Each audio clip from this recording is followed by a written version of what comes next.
My dear brothers and sisters, let me ask you something very serious. Have you ever noticed that some blessings disappear the moment you talk about them? Have you ever felt that something you shared too early suddenly lost its peace? This is not coincidence. This is not bad luck. This is a lesson many people learn too late.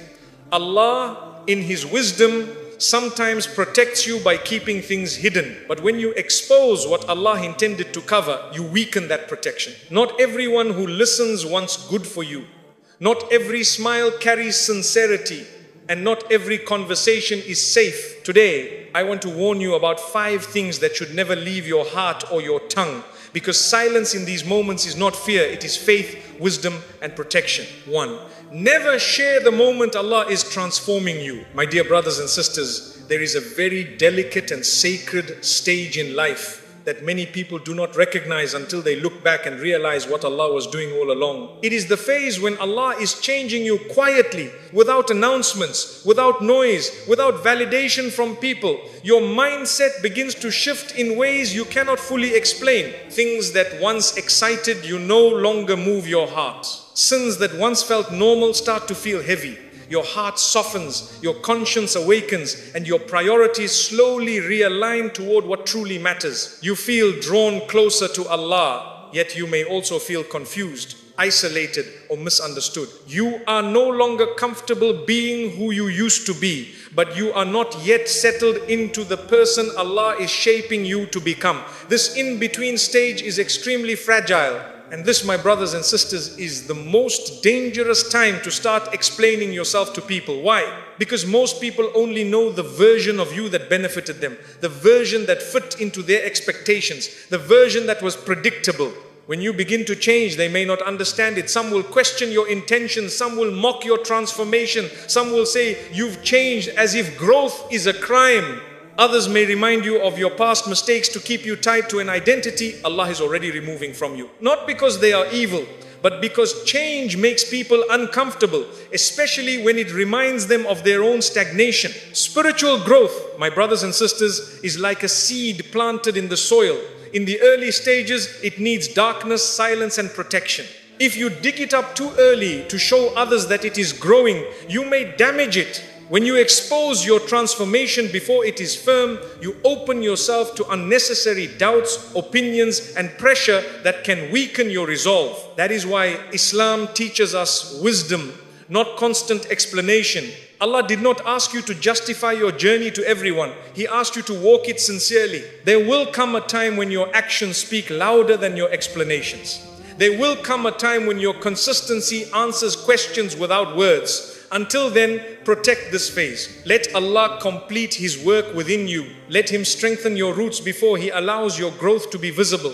Not everyone needs to understand your silence. Not everyone deserves access to your inner journey. If Allah is pleased with the direction you are heading, that is more than enough. Because when Allah transforms you, He does not need the world's permission, and He certainly does not need its approval. 2.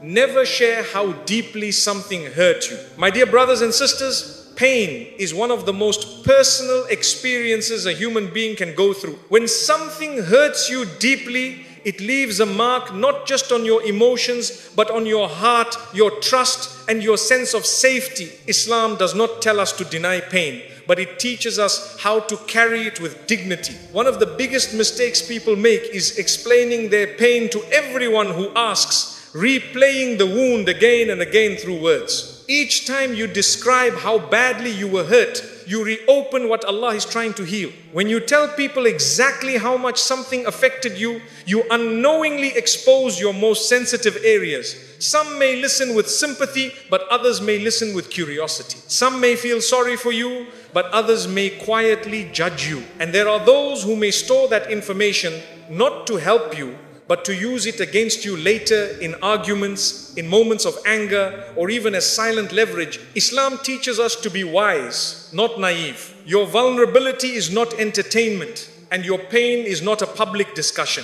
My brothers and sisters, Allah is the only one who can hear your pain without misusing it. When you cry to Allah, He does not gossip about you. He does not remind you of it later. He does not expose you because of it.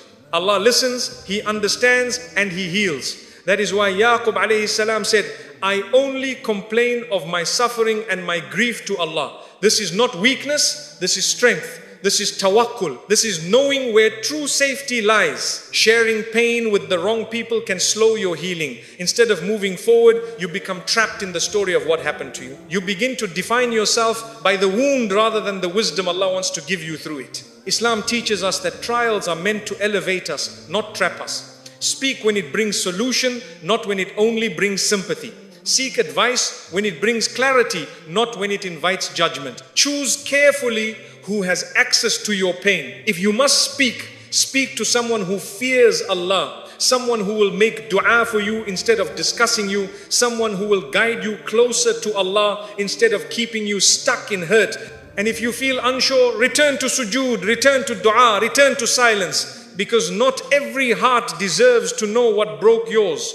Some wounds heal best when they are shared only with Allah. 3. Never share the du'as you are making in secret. My dear brothers and sisters, there are certain du'as that come from a place so deep in the heart that only Allah truly understands their weight. These are not casual requests. These are not light wishes. These are the du'as you whisper when no one is watching. The du'as you make when your eyes are heavy with tears, when your chest feels tight, when your heart speaks words your tongue can barely form. These du'as are sacred. They are a private conversation between you and Allah. And not every conversation with Allah is meant to be shared with people. Many people make the mistake of announcing their du'as before Allah answers them. They tell others what they are asking for, what they are hoping for, what they are waiting for. And while some people may encourage you, others may unknowingly plant doubt in your heart. They may say, that is very difficult, or I don't think that will happen, or you should be more realistic. These words may seem harmless, but they slowly enter your heart and weaken your certainty in Allah's power. And certainty, my brothers and sisters, is the soul of dua. When you share your dua too openly, you also expose it to comparison. Someone may respond by talking about their own situation, their own story, their own disappointment. And suddenly, instead of strengthening your hope, your heart becomes heavier. You begin to measure Allah's response by people's experiences, forgetting that Allah deals with each servant personally. Your dua is unique. Your test is unique. And Allah's plan for you is unique. There is also a deeper wisdom here, my brothers and sisters. Some du'as are meant to stay hidden because secrecy protects sincerity. When no one knows what you are asking Allah for, your heart remains attached to Him alone. You are not waiting for people's approval. You are not looking for reassurance from creation. You are relying fully on the Creator. And that level of reliance brings a special closeness to Allah. It purifies your intention and strengthens your tawakkul. The Prophet ﷺ taught us that Allah loves the servant who calls upon Him sincerely and persistently. That private dua, repeated again and again, builds a bond with Allah that public words cannot replace. When you keep your dua secret, you are saying, Ya Allah, you are enough for me. I do not need anyone else to validate my hope. And Allah never disappoints a heart that trusts Him fully. Even if the answer comes in a different form or at a different time. My brothers and sisters, this does not mean you can never ask someone to make dua for you. Islam encourages us to make dua for one another. But there is a difference between seeking sincere prayers and exposing your deepest hopes to everyone. Be selective, be wise, protect the du'as that are closest to your heart, protect the tears that only Allah has seen, protect the hope that keeps you standing. And remember this beautiful truth. When Allah answers a secret dua, He answers it in a way that leaves people amazed, not informed. They see the outcome, but they never knew the struggle. They witnessed the blessing, but they never heard the plea. And that, my brothers and sisters, is one of the most beautiful ways Allah honors a servant. Keep some prayers between you and Allah. Let Him surprise you. Let Him reward you. Let Him be the one who reveals what He chooses, when He chooses. 4. Never share your inner struggles with faith with the wrong people. My dear brothers and sisters, let me say something very important today. Something many people feel but are afraid to admit. Every believer, no matter how strong they appear, goes through moments when faith feels heavy, moments when the heart feels distant, moments when you struggle to pray with focus, when doubts whisper, when motivation fades, and when you quietly wonder, what is happening to my iman? These moments do not make you a bad Muslim. They make you human. But what matters greatly is who you choose to speak to during these moments. When faith feels weak, the heart becomes vulnerable. And vulnerability, my brothers and sisters, must be protected. If you take your inner struggles and place them in the hands of the wrong people, those struggles can grow instead of heal. Some people may dismiss your feelings. Some may make light of your pain. Others may normalize sin and say, everyone does it, don't worry, instead of guiding you back to Allah. And some may even use your moment of weakness to push you further away from your deen. This is dangerous, not because people are evil, but because not everyone understands the responsibility of guiding a heart that is struggling with faith. Islam teaches us that iman rises and falls. The companions of the Prophet ﷺ experienced this too, yet they did not expose their hearts to just anyone. They turned to knowledge, to sincere counsel, and most importantly, to Allah. When you share your faith struggles with someone who lacks taqwa, you risk turning a temporary weakness into a long-term distance from Allah. Words spoken carelessly at the wrong time can leave scars that take years to heal. My brothers and sisters, there is also something very subtle that happens when you repeatedly talk about weak iman in the wrong environment. You begin to identify yourself by that weakness. Instead of seeing it as a passing phase, you start believing it defines you. Shaitan loves this. He wants you to think you are broken beyond repair. But Allah tells us again and again that His mercy is greater than every sin, every doubt, every low moment. The door to Allah is never closed. But you must choose the right path back. When faith feels heavy, turn first to Allah Himself. Speak to Him honestly. Say, Ya Allah, my heart feels weak. Strengthen it. This dua alone carries immense power. Allah is closer to you than anyone else. And He understands your struggle better than you understand it yourself. Cry to Him in the quiet of the night. Sit with the Quran even if your heart feels numb. Sometimes showing up is enough for Allah to begin healing you. If you feel the need to speak to someone, choose wisely.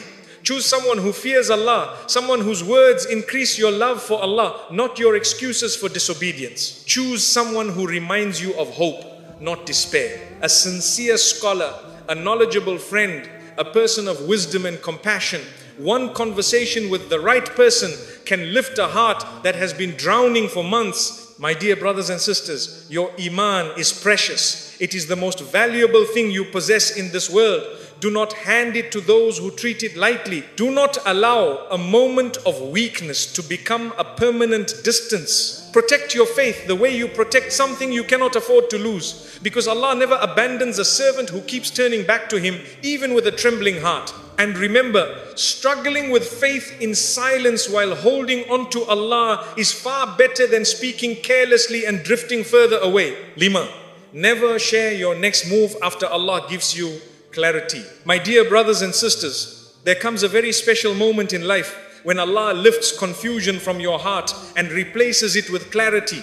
After months or even years of uncertainty, pain or struggle, suddenly your heart feels settled. You know what decision you need to make. You know which direction you need to take. You feel peace about moving forward, even if the path ahead still looks difficult. This clarity is not random. It is a gift from Allah. And gifts from Allah must be protected. One of the biggest mistakes people make is rushing to announce this clarity to others.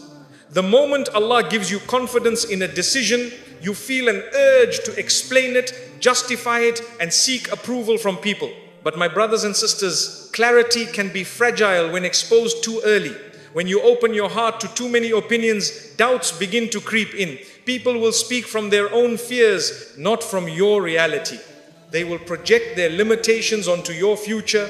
They will remind you of risks Allah has already helped you accept. And slowly, what was once clear becomes clouded again. Islam teaches us that not every step needs commentary. When Allah guided Musa alayhi salam, He did not explain every detail of the journey beforehand. When Allah prepared the hijrah for the Prophet sallallahu alaihi wasallam, secrecy was part of divine wisdom, not because people were evil, but because protection was necessary. Sometimes Allah gives you clarity quietly so that you move with reliance on Him, not with dependence on people's opinions. My dear brothers and sisters, understand this deeply. When Allah opens a door for you, you do not need permission from the world to walk through it. Too many people delay obedience, growth, or change because they are waiting for validation. But Allah does not ask you to collect approval. He asks you to trust Him. When you speak too early, you invite unnecessary interference. Someone may question your decision. Someone may discourage you. Someone may remind you of your past failures. And suddenly,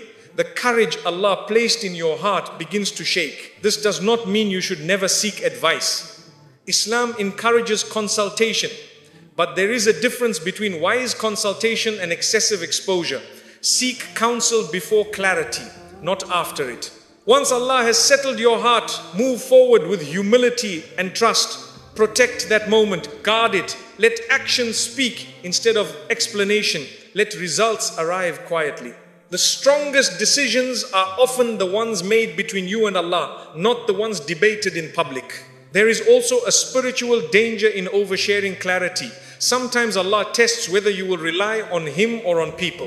When you keep your next move private, you are saying, Ya Allah, I trust you more than I trust opinions. And Allah loves that trust. He loves the servant who walks forward with tawakkul even when no one else understands. My brothers and sisters, many people lose momentum not because the path was wrong, but because too many voices entered their heart. Protect your direction, protect your intention, protect your clarity. If Allah gave you peace about a step, that peace is more valuable than 1,000 opinions. Walk forward quietly, do what needs to be done. And when Allah allows the outcome to appear, people will understand without explanation. Remember this beautiful truth. What is written for you by Allah does not need to be announced to succeed. Silence after clarity is not secrecy. It is strength, it is wisdom, and it is a sign of deep trust in Allah. My dear brothers and sisters, if there is one lesson to take from all of this, it is that not everything in your life needs an audience. Islam does not teach us to live hidden lives, but it teaches us to live wise lives. In a world where everyone is speaking, posting, and explaining, silence has become rare, and that is exactly why it has become powerful. The heart that knows when to speak and when to remain silent is a heart that is protected by Allah. There are moments when Allah is shaping you, healing you, guiding you, and preparing you for something greater. During those moments, your responsibility is not to explain yourself to people, but to stay sincere with Allah. When you protect your transformation, your pain, your du'as, your faith, and your clarity, you are not hiding, you are trusting. You are allowing Allah to work without interference. You are choosing divine guidance over human opinion. My brothers and sisters, many people lose peace not because Allah removed it, but because they gave it away by speaking to the wrong hearts. Not everyone who listens understands. Not everyone who smiles supports. And not everyone who advises sees what Allah sees. But Allah sees everything.